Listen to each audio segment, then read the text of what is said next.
All right, well, welcome to the course, Business Gateway Practicum. Who knows what this course is about? Who has the slightest idea what you think this course is about since you signed up for it? Yes? It's gonna be about business. Okay, what about business? What do you think? I think it's gonna be like, at the beginning it says like management, so I think it's gonna be management-based business, like managing a business. Yeah, management is definitely part of it. I was told it was gonna be a first look into what the business major would look like. Yeah, so I think that's probably kind of sums it up, right? Basically, an introductory course into what business is, right? In case you guys are interested in maybe changing your field of study, your major, and be like, oh, okay, I'm interested in business now. So the course is not gonna be extremely, difficult and detailed, right? But it's to make complicated things very simple, right? A good professor would make complicated things very simple. Not here to make you guys' lives harder. So yes, an introductory course into business itself, but it deals with everything, you're right. So it deals with management, marketing, economics, finance, and what does it take to build a business, how to analyze a business, what's a crappy business, what's a good business, all these different things. So it's gonna be really exciting because towards the end, you guys are going to present big posters in groups about a fictitious or possibly real business that you can start, and kind of each component about that business, why the business would be successful from your perspective, right? So we'll start off the course, keep it simple. Let's go around the class starting here, and then we'll just kind of snake around. Give me some basic information about yourself. State your name, what your major is, if you have one, what year you're in, and if you got a job, like kind of what you do with it. So let's start off with you.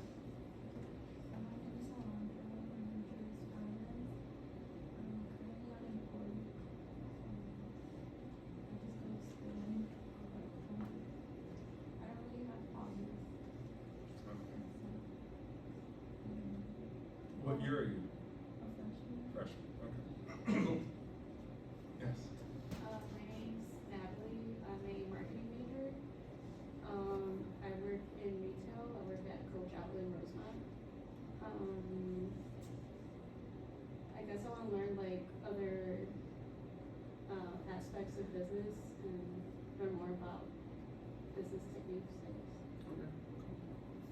My name's Francilia. I'm a senior. I recently just changed my major, so now I'm majoring in marketing. I work at a resale store. My name is Andy. I am a freshman. My major is either gonna be economics or graphic design.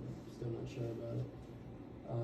And I work as a waiter / busboy at a banquet hall. My name's Austin Gosnell. Major's currently economics. I'm a freshman. Came here to play soccer, but I don't want to play. I came here from Louisiana. What part? Leesville. It's a small town near Alexandria. Okay. How far are you from New Orleans? 6 hours. 6 I'm hours. closer to Texas. You're close to Texas, the western side. My name is George. I'm a freshman. My major is accounting, and something special. I got a dog, Okay. American Bully. You're one of those weird enough dogs. I like those. Yes. My name is Ronnie. I guess my major is business.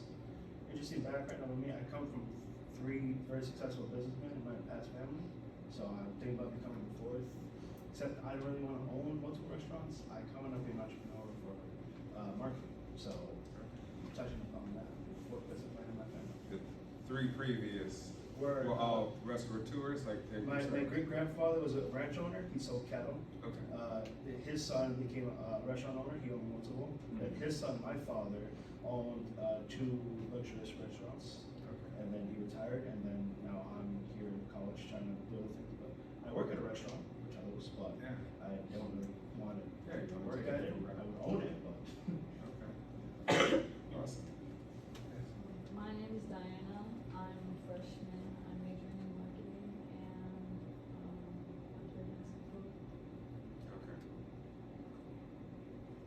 my name's Brianna.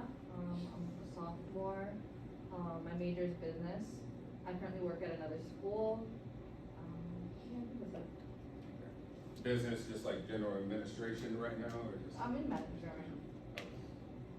I'm Simon, I'm a freshman, business major, and I started my own business at 10 years old.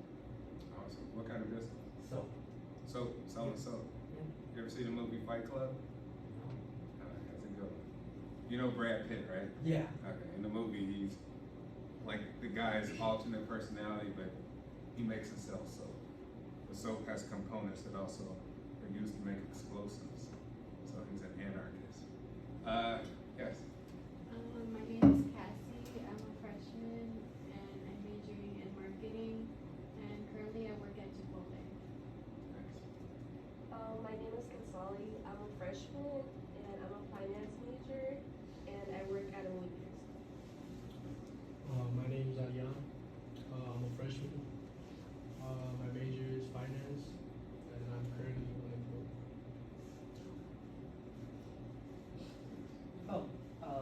Hello, my name is Manuel Lebril. They can just call me Manny.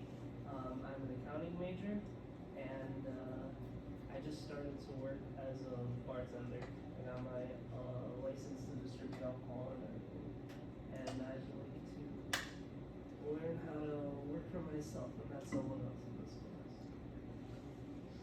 My name is Gio. I'm a freshman and a marketing manager, and I work at a warehouse. My name is Julio. I'm a junior. My majors are econ and finance, and I currently work at Supermarket.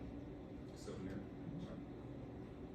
My name is Evan. I'm a transfer from Elmhurst, and I'm on the soccer team, and my major is finance. Cool. Yeah, you guys all seem like you got some interesting backgrounds and history. Class should be engaging, should be fun, right? So we try to get through it, ask a lot of questions, make the class fun. No questions are stupid, they're just questions. I don't know it all, business changes all the time, right? So it's not just a set standard of things. So we're all here to learn from one another. And you know, if you guys do work at your jobs, try to utilize what you're learning on the job about that business and apply it to kind of what we're learning, right? Because everything's kind of valuable. Myself, unfortunately, I have these are like the generic slides. I'm taking my laptop hooked up. But I'm Dr. Ross, and I actually got my MBA here from Dominican years ago. So a lot of my former professors or my colleagues been teaching here a while. What's that? Yeah. So I teach here, I teach down at Concordia, and I teach for Pepperdine University in Malibu, California. But I do that primarily online. But I fly back to LA every once in a while. So my background is, I started marketing management as an undergrad. From there, I kind of like my junior year as an undergrad, I got an internship at a company called the Blackstone Group, which is this really big financial company.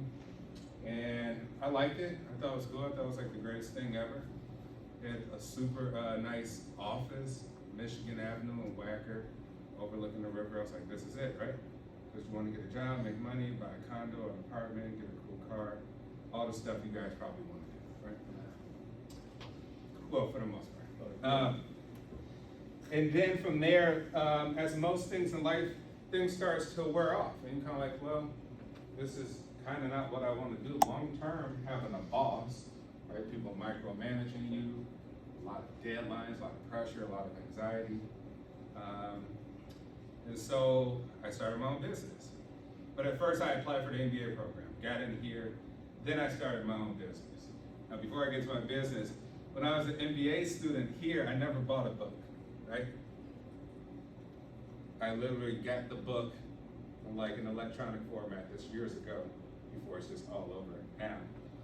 I think I made about $20,000 selling books my MBA program. I never bought a book, I sold it to all the other students. Why? Because I was a business student. I'm not thinking business minded. house already, right? And so even my professors, they may have shunned me for it, looked down, or thought it was unethical or whatever. That's what I did, right? And as I went through the MBA program, started my business. So my business was private equity. Anybody know what that is? Anybody heard of private equity firms? I have, but I just never looked into it. Yeah, the simple concept is, hey, you want to start a business, where are you going to get the money from? Most people say bank, right? A loan. Unless you got a rich, family member, uncle, parents, or something like that. So private equity is essentially having funds where you get private money into for any purpose you want to do. So you want to buy a building with 150 apartments in it. Like, how the heck are you going to get that type of money? Well, you could introduce a proposal, right? A prospectus, offering memorandum, they call it. Show how the building will make money, show your improvements on it, and pitch it to investors. Those investors will put their money into it just like they would stocks or bonds or crypto or whatever. Expect those returns that you showed them, and now you got your building. Everybody's able to make money, right? That's what I did. And so primarily I did it in real estate, so I bought a ton of buildings. There are properties kind of all over the world, single family homes, big apartment buildings, Airbnbs, all over. And then from there, I went into venture capital, which is in essence, anybody starting in a startup business that I believe in, look at how it's run, look at how it makes money, I believe in it, I would start giving money to have ownership of it, right? To help them run it, to give them money for their objectives, so they could grow, but then also I could get my cut, right? I did that for several companies. And then after all that, finished the MBA, and I was like, okay, it's cool to make money, this is all cool, but after that, now what, right? Make money, buy cool cars, travel all over the world, you do all the cool stuff. But for me personally, I want to give back. I was like, well, how do I become good at giving back? That was important to me. And so I started a foundation, right, which is just a charity of philanthropic organization, a non-for-profit, right? And it was in South Africa. It started there first. And now this is when I was doing my PhD. So my PhD is actually in psychology. My PhD is in international psychology. What does that mean? That means I apply psychological methods to help different cultures, organizations around the world, the United Nations, I used to work for them, governments on how to provide human rights, right? So applying my unbiased approach to psychology to help people who are not just in the West, in America, right, speak English. So that's what I did, and then I grew the foundation, helped these places, very impoverished areas, build up mental health platforms, education, help people show them financial literacy, how to get out of poverty, and human rights and cultural exchange, right? Which is important to me. I'm all about culture, right? So that's kind of my trajectory, right? I didn't want to get a PhD in business, right? I felt MBA is enough. MBA, you can become CEO. That's the highest you can go, right? So to do research in business, because business changed so much, it's not really, can't really pinpoint it, you can go kind of any way you want to. But there are some principles about it. So to me, I will introduce some psychological perspectives in the course, which is extremely important, right? Because if you can understand other people, you can make good business decisions. You can understand human behavior, you can understand why people are investing right now, why they're not, why they're scared, why are you doing this, why you're not doing that, right? Which is very, very important from my perspective.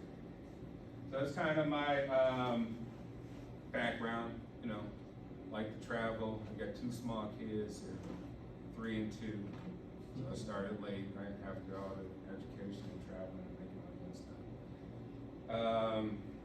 Yeah, I got motorcycles and like to sail and just do all type of stuff. But right now it's just about the kids, right? Say what you like to start with. That's one of my own stuff. What you like to start with. Yeah, I say, just do what's gonna work for you, right? You know, I'll be the same. All right. Textbook. Anybody been able to get access, or were you unaware of what we needed for the class for textbook? Or? Unaware. Okay, cool. All right, this is the textbook. It's on the syllabus. If you ever look at the syllabus, all the information is on there. Right? You can get the 10th edition. It's the newest one. You can have the 9, as long as you keep up. Right? Pretty much on Canvas, I'll upload like important cases or things dealing with our presentations. So if you need to get the 9, get the 9. If you get the 10, get the 10. All right, so the objective of the course, right? By the end of all of this, you should identify and describe different forces that shape business and economic structures in the U.S., right? We got econ people in the class. How many people feel confident they know how the U.S. economy works, how it all works? We could like sum it up. How does this all work? Give it a shot. So, the U.S. economy is supported by a lot of small businesses and then a few big mega corporations. Both of them are needed to support our whole economy though. We're very connected to the global market, so a lot of our infrastructure relies on trade and shipping with other countries. And then the government steps in sometimes to do some regulation, but mostly by controlling the value of the dollar, because the American dollar is like the standard currency across the world, so influencing that determines a lot of policy. Absolutely. I mean, that's all pretty relevant to how the economy works and the activities that happen. Think of this, like, to keep it simple. One person's spending, anybody's spending, whether it's a corporation or you or whoever, doesn't matter, or even a government. One person's spending is another person's income. So when you go buy the candy bar, you're contributing to somebody else's ability to pay their bills, their debt, right? So think of that on a grand scale. It all starts. One person's spending is another person's income. Hence why the government always wants you to spend. Like, hey, why are you giving us free money for stimulus? Because our economy is based on spending. When we stop spending, our economy shrinks, the value of the dollar goes low, things get really expensive, right? Things are no longer cheap. And why do we need to do all this spending? Well, contrary to popular belief, debt, right? We live primarily on a credit system. About $50 trillion worth of credit. But how much cash, physical cash? A little bit over $3 trillion, right? Well, only $3,000. $3 trillion, why 50 trillion credit? Because this is really a debt economy, right? Your student loans, your car, your future condo, your future mortgage on your house, debt, right? You won't have the money to pay it outright, you're gonna finance it somewhere. So the economy is built on debt, and debt is a motivating factor. Why are you going to work tomorrow? So you can pay off your car. Then you stop going to work and you no longer have a car, right? So it's a motivating force for people to be like, I can't stop working, I gotta keep working. I gotta make more money, I get a better job, I gotta get a promotion. So, you know, think about it from that perspective. That's what I'm saying, like, we're gonna try to keep it simple so we can understand it from the bottom up. And from there, the Federal Reserve, right? Federal Reserve is not really government, it's quasi, right? It's quasi-government, not completely government. And all it's really there for is to push out money, the cash, $3 trillion, and take some of it back to try to mitigate the fluctuation of the value of the dollar, right? And it's also there to control the interest rates on all this credit stuff we're talking about lately, right? So it can lower interest rates and increase. When you increase, nobody wants to borrow money. It's too expensive to borrow money. You lower interest rates, everybody, man, go out, the interest rates are low, go get you a condo right now. Go get this, go get that, get a credit card, right? So that's kind of how it all works. On top of what this gentleman said about foreign trade, right? We need to trade with imports and exports, what we do well versus what other countries do well. We bring it in, the stuff we do well, ship it out. Right? That's kind of how globalization works. And then all types of agreements, government, taxes, right? Things like that. So we're gonna try to understand better how the economy works in the US. And then we could try to cover concepts of major disciplines, economics, marketing, finance, accounting, management, and then use business concepts to construct a profile of an existing business. That's coming up soon, in like your third week, where you're gonna look up a company like the Fortune 1000, top 1000 companies, and try to create a profile of what their business is, right? So basically, analyze the business and tell me what this business is. What do they do? Right? What they do, how they make money, et cetera, et cetera. Use tools from the course to propose an idea for a new business and evaluate the feasibility of the idea. That's towards the end where you do your poster presentations, right? We're gonna, the big event we're gonna have here in the Carmer Hall. You guys are gonna have big posters talking about new business venture and how feasible it is. All right, and explain why business ethics is an integral part of every business organization. Why is business ethics important? Why not just be completely unethical, immoral, and just be about the money? Why not? People don't like you. Yeah, a reputation counts, right? If you go somewhere and you just like, hey man, the people here are crappy, no matter what they're selling, how good it was, you might not come back. But man, it's just don't align, I don't like it, I don't align with my values. Right? Everybody got their own values. And so it's extremely important to have some sort of ethics, right? So even for my self, I was like, yeah, I got a for-profit, making money, right? Making millions of dollars, that's all great. At the same time, I have my own ethics and morals. I'm like, well, what am I doing to actually help humanity, help people, right? How many more suits and cars and Ferraris are gonna buy?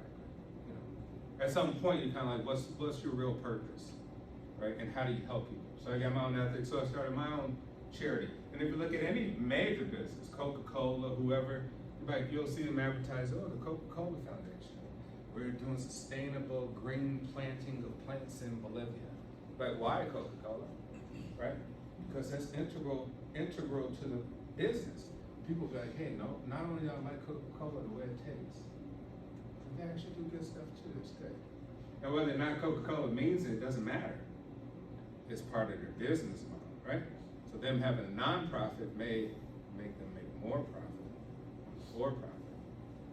And in which case, you guys learn about like consumer social responsibility, right? You'll hear that a lot. CSR, you'll hear that in all your other classes. Consumer social responsibility. It's just stuff like that, right? Basically, like what's the ethical part of your business and what are you doing about it? Like you have a platform for it. And identify and apply your strengths. So we're gonna have this online thing with access code called Clifton Strengths. You're gonna go on there with your own access codes and you're gonna take these surveys, right? And it's gonna show your particular strengths and your weaknesses in terms of kind of being a good business leader. Because guess what? Business is not for everybody. Most CEOs of high-level companies, right? Coca-Cola, Apple, Google, whatever, are sociopaths, right?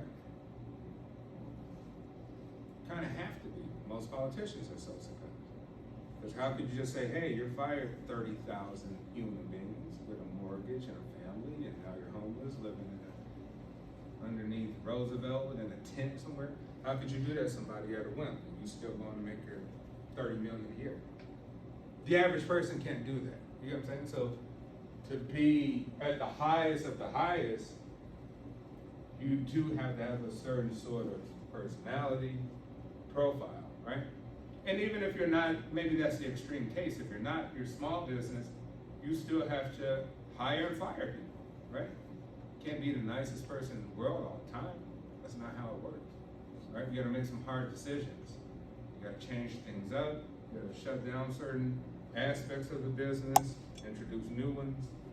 Things constantly change. So, for those of you, I get it, we all wanna be business people, but think about your strengths in business, and then you can figure out what area you probably will do well at, as opposed to, having to make extra 20 mistakes trying to figure out where you're landing, you know? And business is about mistakes. Nobody ever got it right. You think I didn't make like horrible investments just because of stuff I liked, right? I just liked some stuff, but it probably wasn't the greatest. It's about failure, but it's about starting all over again. It's about learning, right? If you're not willing to learn, then you shouldn't do business. Yeah, if you're not willing to learn in life, if you know Mr. Know-It-All, Mrs. Know-It-All, there's no point to ever go to college. No point to listen to me or any other professor because you already know, right? Point is, for me as a person that has a PhD, the more you know, the more you realize you don't know. It humbles you. You know, you get a doctorate, a PhD, and they say, oh, you contributed to your little field, a little tiny little dot. That's it. Congratulations, right?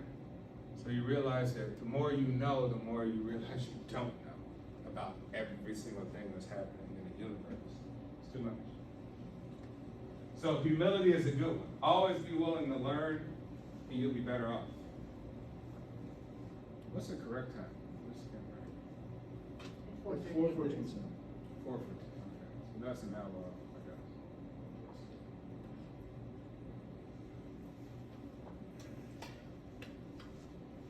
All right, rough structure of the course. This is what it's going to look like, right?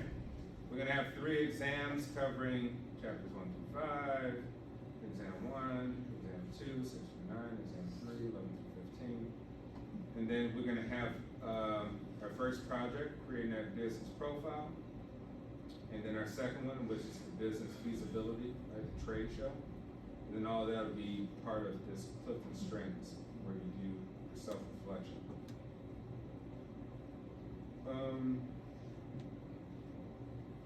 And the points, you can look on the syllabus and all of these things. And that's kind of what your final projects will be looking like here in the Palmer Hall. People will come around, ask you questions, right? Have your posters. You'll know everything from top to bottom about your business. And then Clifton Strengths, right? Looking at it, identify your top 5 strengths. There's 34 different possible ones. And it's based off positive psychology.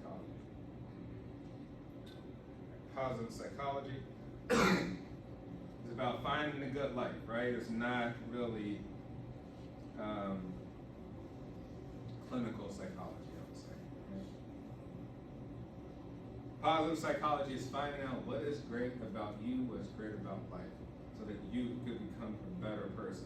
Pretty sure some of you go on YouTube and look up personal development, how to make $1 billion, or whoever you're looking up to get some sort of positive reinforcement about yourself. These are all the Clifton Strengths things. You can look on the syllabus for that. Let's get to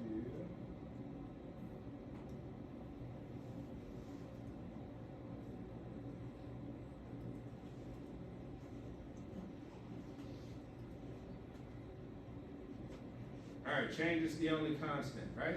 It's not the strongest of the species that survive, nor the most intelligent, but the one most responsive to change. But it's true, right? Who survives because we evolved? Who survived? Not the strongest person who worked out every day. Not the most intelligent person who's the genius. Only the person who's most responsive to change, right? It's either you move with the change or you get rolled over. You don't want to roll. So think about companies that fail to innovate and change, resulting in business failure. Before, we could look and figure out some companies. What are some businesses that you've seen fail? You're like, hey, I used to see this place, I don't see it anymore. Or some businesses that you think are failing. Sears? Huh? Sears? Sorry? Sears? Sears, all right. You saw Sears, you glanced and saw Sears. Yes, why did Sears fail? Why do you think Sears failed? Not why. Why do you think? It's just an opinion.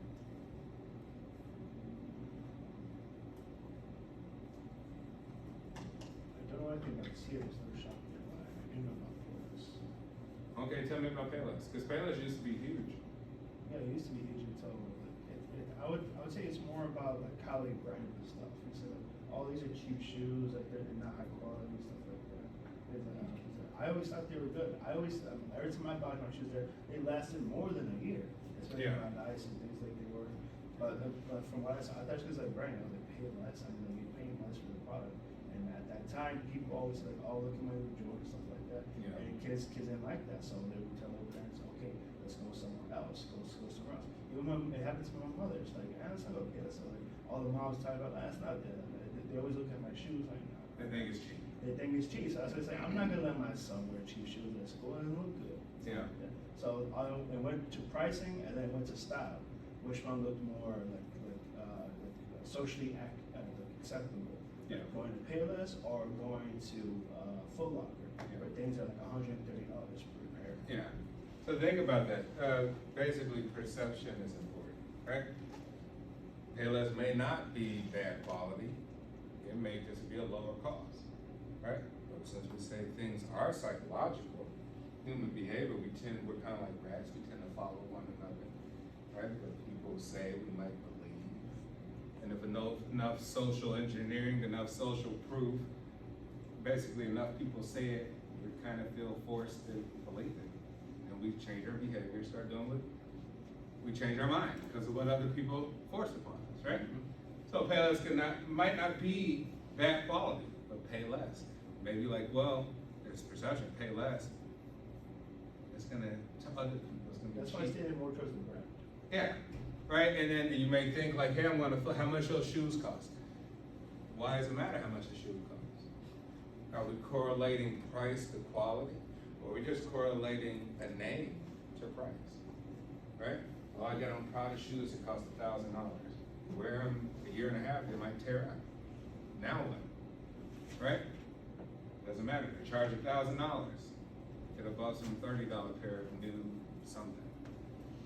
So the point is, perception matters, right? How you market things really matter. So Payless, maybe because the market gets saturated with other shoe brands, right?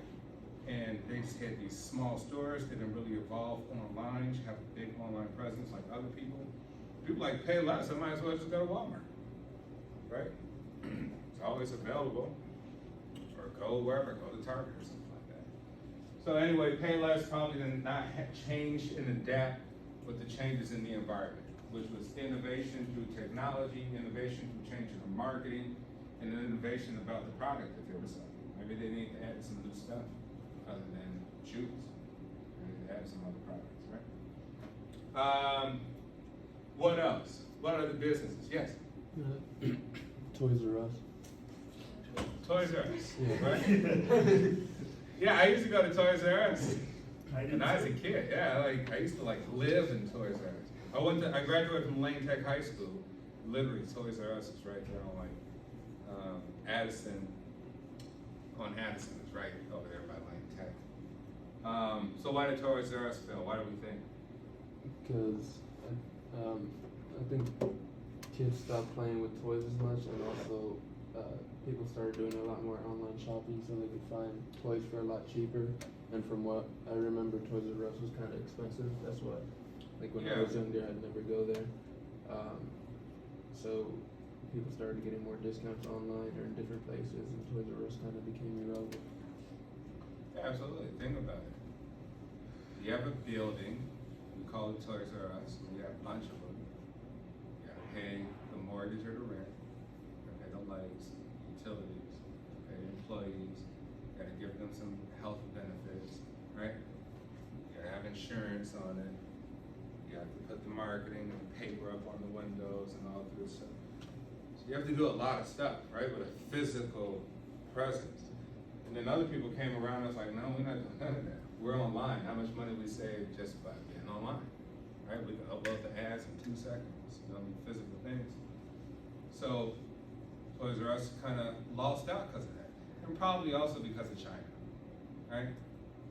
When China started really supplying all these online retailers with products that were very, very cheap, right? And so a lot of people are like, why would I pay this amount of money at Toys R Us when I have so many different alternatives online? It just doesn't make sense.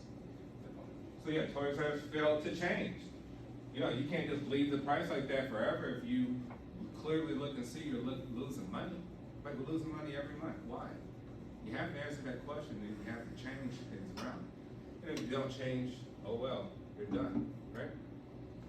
Funny thing about all these stores talking about private equity, like Sears, Kmart, Toys R Us, you can just go on Wikipedia and look up like AMC Theaters. They're all owned by private equity companies, right?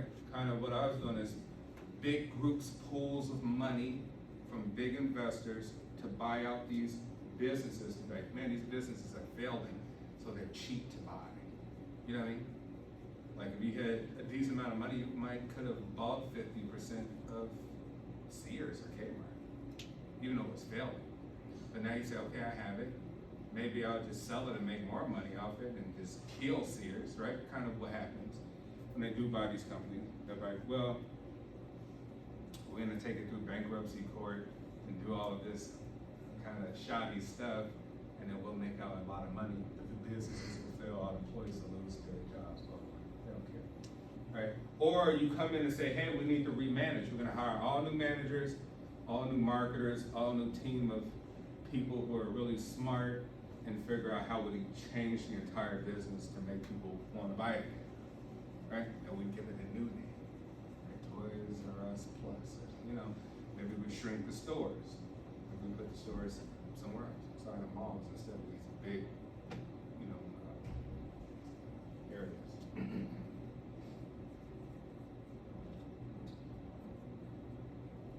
So yeah, JCPenney, Sears, Gymboree, Forever 21. Forever 21 used to be huge.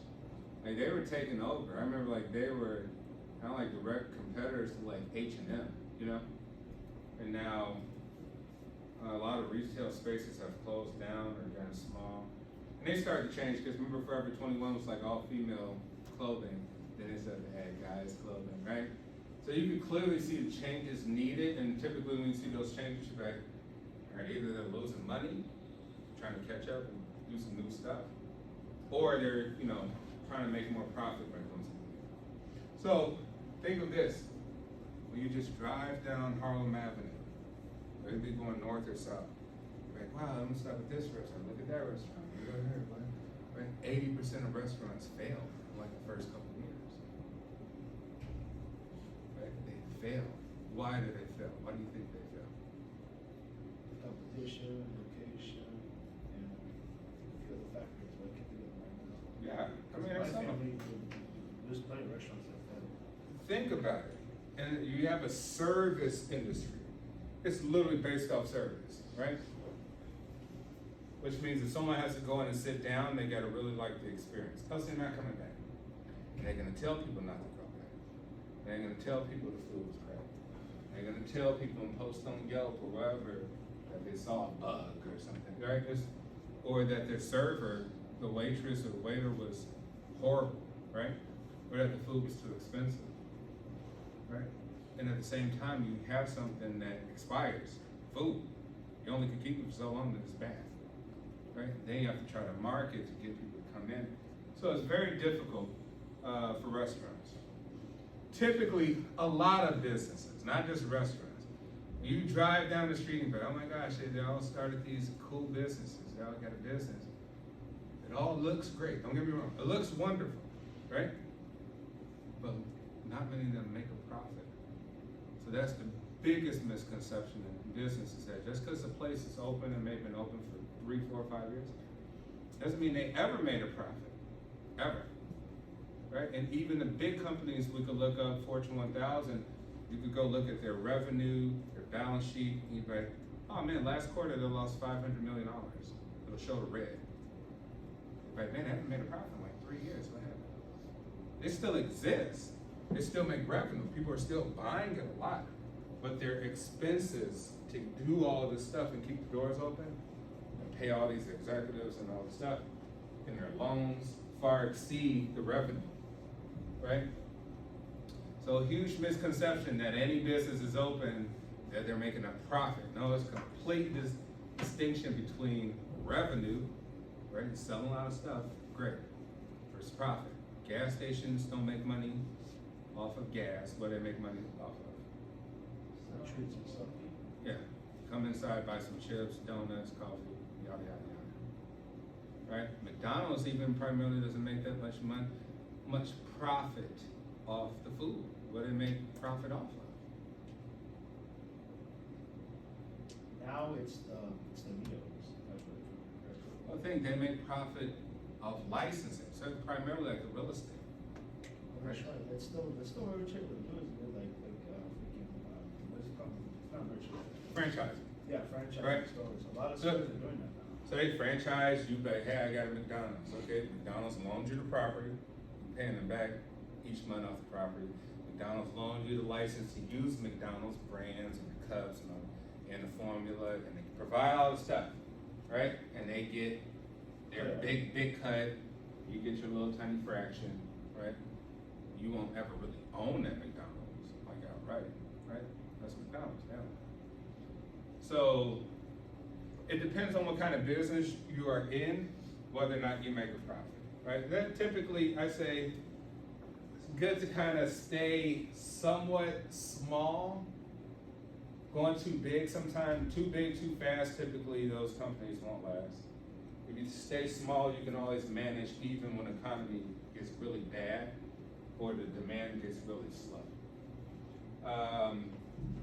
Even for myself, so my next project is buying hotels in Europe, right? In France and Belgium and Italy, right? So securing the funding for that, basically buying these old castles, right? It's a bunch of them in Europe. You in there probably will hold maybe about 15, 20 rooms. They're not that big. They're supposed to be like boutique hotels for the ultra rich. Very expensive to stay per night. That's my next venture that I'm working on now. But the point is to stay small. So if I need to liquidate one property because not enough demand, the rooms aren't, too many rooms are vacant, things like that, I could liquidate fast. So you gotta have a plan that, when things go bad, that you're able to get out. If you got something too big, then extremely difficult. All right, top 10 industry with most bankruptcy filings in 2020. Restaurants, construction and supply. You always see new construction companies all the time. People are there, start them every other day, right? Real estate, which sucks, that's the business, healthcare and medical, right? Which is why now you see, before it used to be single individual hospitals, now it's medical groups, right? North Shore Group, Northwestern Memorial Group, right? Because before having individual hospitals, it wasn't sustainable. There's a lot of money that has to be paid for all that big, expensive equipment. You see all these people, some people don't have insurance, people aren't paying their bills, things like that. Oil and gas, retail, which is a really hard one. Transportation, Elon Musk lost $200 billion in like the last 6 months or something. He lost the most money in human history, right? Tesla was doing phenomenal. But now a lot of the big manufacturers caught up. They're like, hey, now we all can build electric cars. It's not just happening. Tesla's not unique, right? And a lot of people start complaining about the quality of the vehicles. It's like, yeah, the technology's cool, but the actual like parts and stuff that they use is not the highest quality. Agriculture, forestry, and fishing, banking and finance, and telecommunications. So it's hard. It's hard. Who here wants, I've heard a couple of people talk about the businesses they want to start. Who else wants to start, be an entrepreneur, start some businesses? What do you want to start? What do you want to start? Me? Yeah. Not sure. I have a lot of different ideas. But you just want to be your own boss. You just Yeah. know you don't want to work for somebody. Well, this one's about right. That's kind of how I felt. Somebody else. Yes. I want my own like skincare business. Your skincare line, Yeah. product line? Yeah, that's what I meant, like making my own like hair care and skincare lines. Yeah, I mean, if you could get the formula right, look at Rihanna, right? Yeah. Or Fenty line, like multi-billion-dollar business. Yeah, that one's pretty good because those are things that will never, ever, ever go away, right? So it's actually like people stop trying to look beautiful. No, So that's actually not a bad business to go into. Right? Somebody else? Yes. I never really had a name for it until actually I started hearing you talk about private equity. Mm-hmm. So the business I want to start, something similar to that. It's more like career starting. It's not career coaching or career starting. I would listen to an idea, and if I felt confident in it, I would see what resources can I pull to start up that career, and then I get a cut later. It's just the basic of what it would be, but I tend to start small like that and get bigger. Yeah, and you feel like you're helping somebody too, which is more kind of venture capital, right? They're like, hey, they have a venture and they need money. That's my my ethics. Yeah. If I can get rich doing this, that means I can help everybody else get rich. Yeah, I think that's a good way to go about it. Who else? Yes. Real estate, like most likely houses. Okay. Possibly also apartments and things like that. I feel like that's a very safe area because everybody needs a place to live. Yeah. I feel like the majority would rather rent than buy themselves. So I feel like it's good property.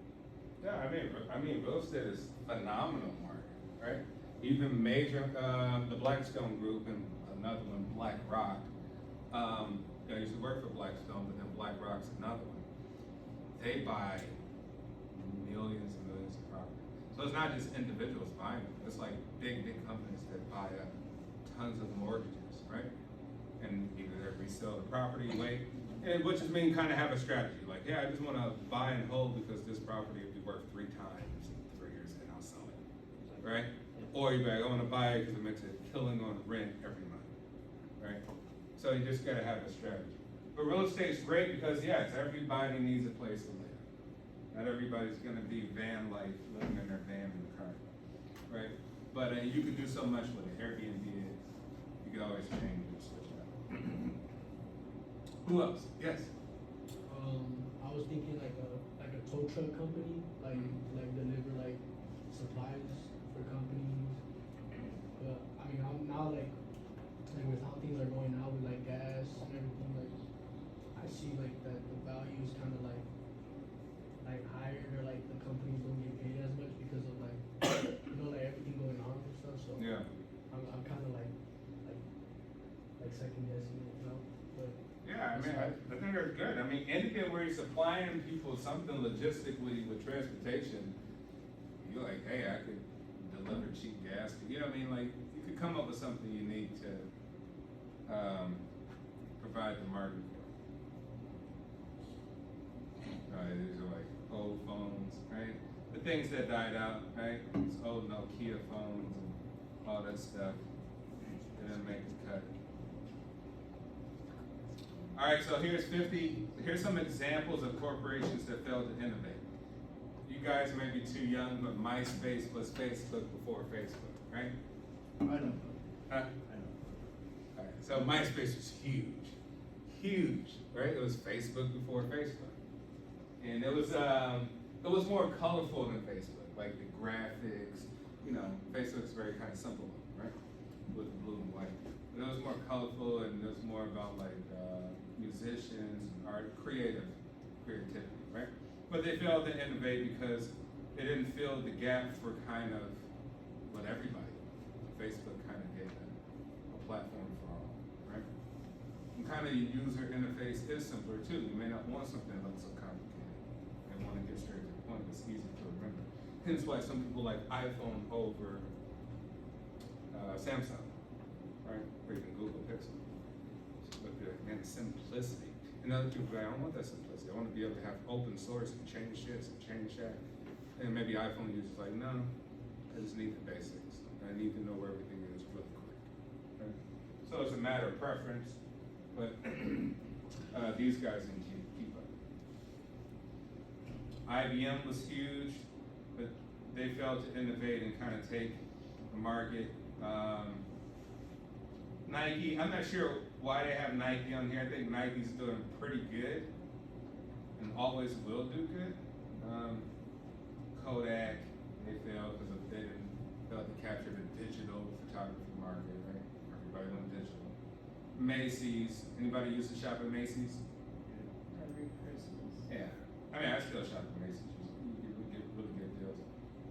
But the thing with Macy's is, the stores were too big. But once again, if you have a humongous store, you got a lot of expenses, right? So if things go bad, all those expenses, you won't be able to manage.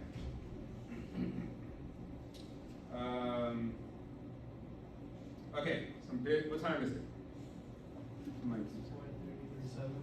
4:37? Yeah, last time it's Alright. No, 4:45. Yeah, Yeah, it's 4:45. 4:45. So we still got time. Yeah. Alright, just to cover some basic key definitions, right? Business, organization, or activity that provides goods and services. We live primarily now in a service economy as opposed to real physical goods and products, right? Profit, money that a business earns and sells minus expenses, right? Which is great, some of you guys may know, which is kind of net income, profit. Loss, shares, and expenses are greater than revenue. Entrepreneurs, people who risk their resources, time, money to start and manage a business. This stuff is kind of simple, and you probably already know that stuff. Sort of the history. None of this stuff is new. Marketing's not new. Finance is not new. None of this stuff is new. This stuff has been happening since the dawn of time. People have been trading apples for oranges and rugs and textiles. First, I have a question. For other things, yes. So, I was at a business center, and people said that eventually all the big businesses you see right now will, well, not crumble, but will slowly dissipate by newer, bigger businesses. Is this true? Because when it comes to business eras, it seemed like that happened before. I mean, Toys R Us, big Macy's, these were big businesses in their own eras, but other businesses came on afterwards. But do you think Apple or Google or any of this business will eventually stop? Yeah, I mean, the thing is to always keep in mind it's the cycle of life, right? The cycle of life is the same as the cycle of business, right? And even when we look at business cycle, you're like, hey, what's the business or the product cycle? You'll hear all these things as you go through getting your degree. Introductory, you're born, right? Growth, you grow, and you're going to school and daycare. Mature, now you're an adult. Decline, now you're old and sick. And death, now you're gone. That's the same with business. Same with any product. Hey, iPhone 1. Hey, welcome iPhone 1, first iPhone. Right? Oh, iPhone 3 is the greatest of all time. Oh, no, man. iPhone 12 plus, 13, whatever. Eventually, it'll be new. That's the economy, that's a product, that's a business, that's life. So keep that in mind, everything is a cycle. Yeah, so the economy's so horrible right now. It's been horrible. It's been horrible 1,000 times in the last 100 years. That's the cycle. Which means that when it's horrible, somebody new got money to buy everything up, right? It happens over and over again. And then they get too big, and now they lost everything because it went horrible again. So yes, will it be new players to come take over Google? Yeah, some businesses are very rare and they last. Coca-Cola has been through wars, depression, putting real cocaine in the pop, right? It's still Coca-Cola. You see it everywhere you go on planet Earth. So Coca-Cola is rare. Which we would call like, if you invest, you call them like green chips, blue chips, whatever. They're companies that have been around and probably will be around a long time. Is Google going away? Not anytime soon. Right?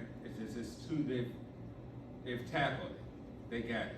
And typically, whoever shows up first wins. If you're the first one to start doing something, you're gonna be the biggest. No matter what. There could be 1,000 others coming right after you. You will be Amazon. You will be Apple. You will be whoever, right? That's why it's good to be the first mover or the first innovator to call them. First person to do it. Because you'll secure the most money, you'll be the first person to go initial public offering on the stock market. Now the company is valued at $100 billion before other people had time to even catch up, right? Because typically if people are trying to catch up, they're just watching what you're doing and trying to imitate it. Trying to imitate as close as they can without stealing like patents and stuff like that. So So yes, it'll be new people. So yeah, nothing's new. Industrial revolution, that kind of changed things. Technology advanced, fueled rapid growth, entrepreneurship. Now everybody wants to start their own business, right? In the last 200 years. Hence why you see so many family names: Hilton Hotels, Marriott, Trump, Charles Schwab, Ralph Lauren, Polo, right? All these different things. So it went from big to individuals or families starting empires. Production area, now we refine things, we open up the floodgates.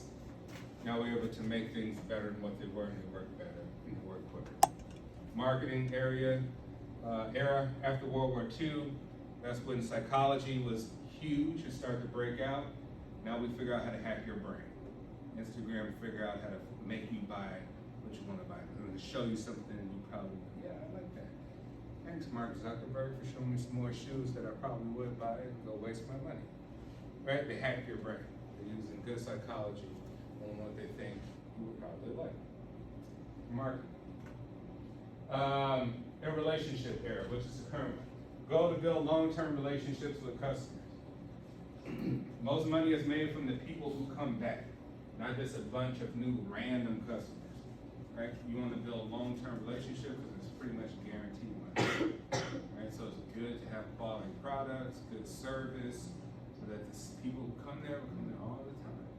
And like, yeah, I go to this bank in my neighborhood, I go to this restaurant, I love it, this is where I go, right? That's good.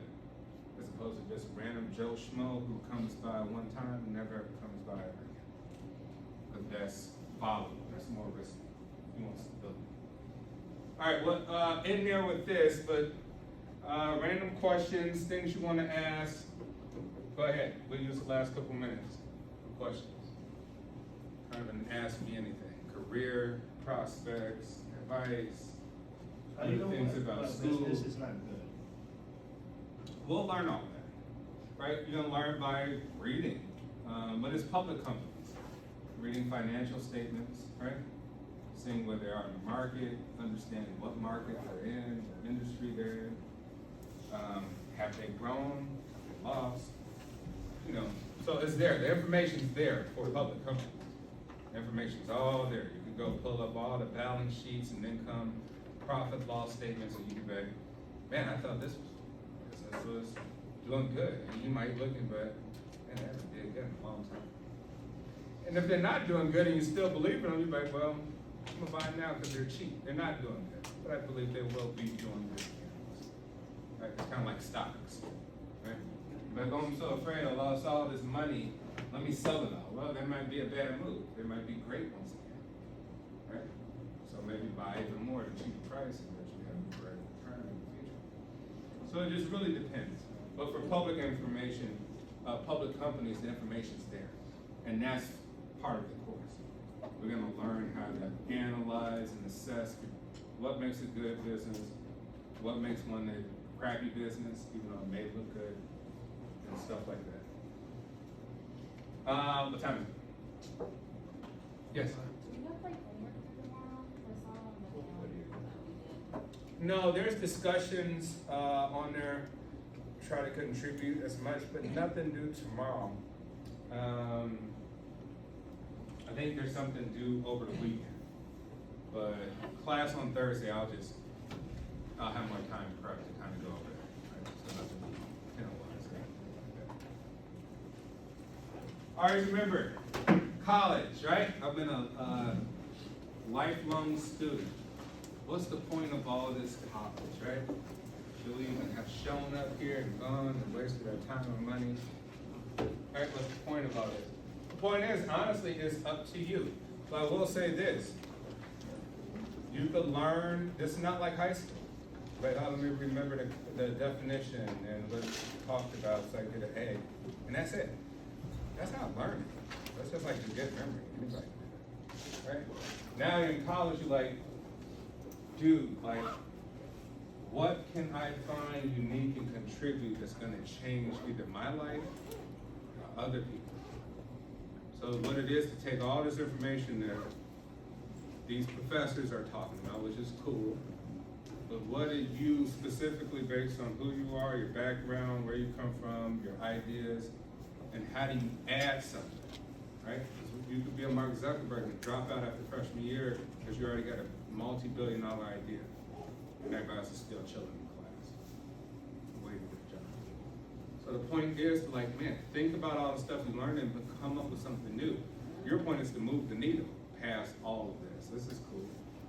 Your point, your job should be to create something new beyond this, asking really great questions.